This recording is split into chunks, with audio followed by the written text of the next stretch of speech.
Like, I'm not sitting here claiming that RaceChip changed my world, but I do want to quantify it.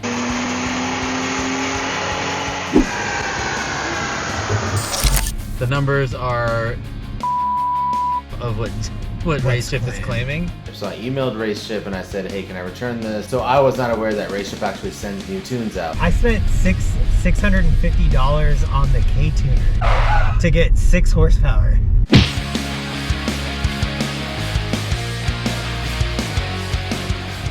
Like most car enthusiasts, I'm always on the quest for more power and I want bang for the buck.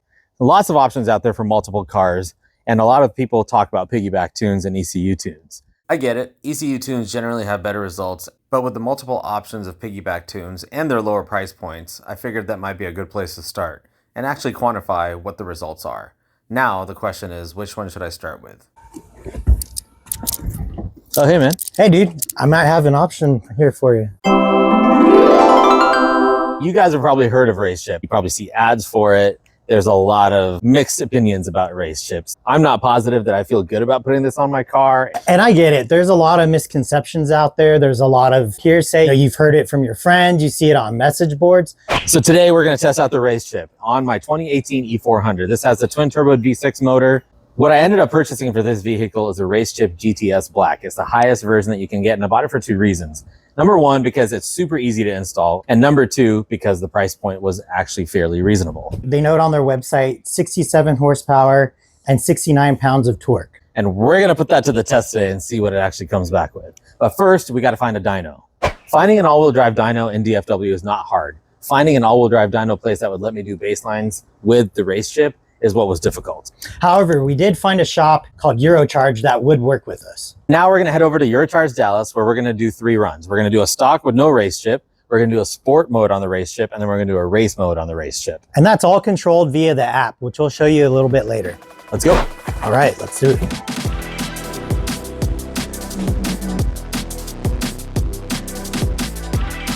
All right, so we are headed to Eurocharged. Piggybacks have a mixed reputation, I would say. J4 is like a really well-known one, especially in the German car community. RaceChip is one really has a bad connotation in the car world. When I had my Stinger, I actually did the exact same thing we're doing today.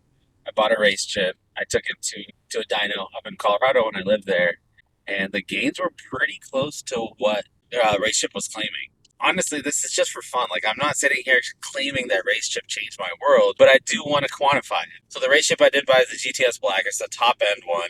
It comes with an engine warranty, which is interesting. I've never actually seen if anybody's ever claimed anything. I can't imagine they've had to use it a lot. Yeah. Honestly, if my Stinger can last it, my Mercedes should be able to last it. I do want to talk about butt dynos. So we're in sport mode right now, and I'm in manual sport on my car. I do notice a decent difference in performance between having this off and having it in sport. I feel like it feels slightly more aggressive.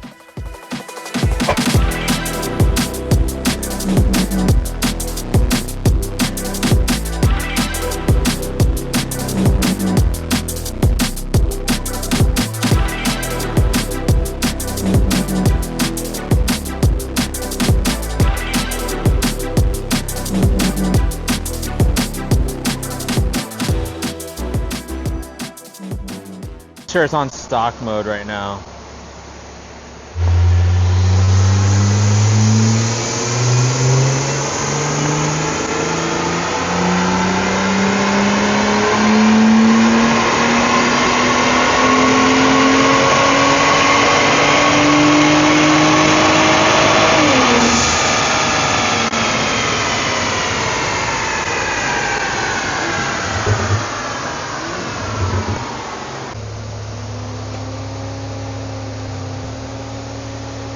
Yeah, let me make sure that's on. He's gonna switch the mode on it. Okay, it should be good now.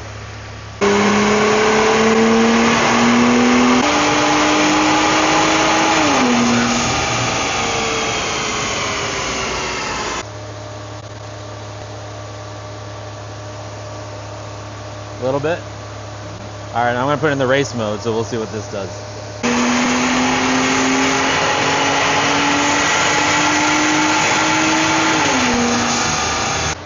Alright, so the red and orange is stock, and then sport, and then race. I mean, it's kind of what I expected. It's a pretty good It just turns it up a little bit and ultimately spend a little bit more, and yeah. All right, well. All right, so we just got done with the dyno session, so let's look at the numbers. So RaceChip on their website on GTS 5 Black says that this tune adds 67 horsepower and 69 torque. Is that what it is? Yep. In race mode. Here's the results. Stock, it made 263 horsepower and 310 torque. With the sport mode, it made 288.6 horsepower and 342 torque. In race mode, 290 horsepower and 349 pounds of torque. The numbers are less than half of what RaceChip is claiming. Even if you take their numbers and do it at the crank per se, it's still low. Does feel good on the butt dyno. I mean, that's not even close to the lower one. Yeah, what's the lowest one? I was gonna say their mid one, 56 horsepower, 58 pounds of torque, 45 horsepower and 46 pounds of torque. Yeah, so maybe at the crank, we're basically at the lowest level that they would say. Yeah. But I wish their numbers would be a little bit more accurate. So we were just talking about the actual number. So 263 horsepower and 310 torque stock. I don't want to get into the debate of dynos. Like, there's so many factors with dynos. I don't really care about that actual number because there's weather, there's dyno, there's corrections, all that kind of stuff. What I actually wanted to test in this video was the actual RaceChip gains, and that's what we did. You still get some kind a bump. of satisfaction out of Yeah, it. it's definitely better than stock. If I could get that on my Fit, I would take that. 30 horsepower, that's like 40% of your horsepower. Dude, I spent $650 on the K tuner to get 6 horsepower. There you have it. RaceChip numbers on a dyno on a very, very hot day. So take the numbers for whatever you want. Either way, I'm not very impressed with the numbers, so I decided to return the RaceChip. So I emailed RaceChip and I said, hey, can I return this? I just wasn't impressed by the numbers. And then I got this email. So I was not aware that RaceChip actually sends new tunes out. So we're gonna go ahead and upload those, and that's gonna all be in the next video. So make sure you subscribe, like, whatever, and stay tuned. Thanks, bye.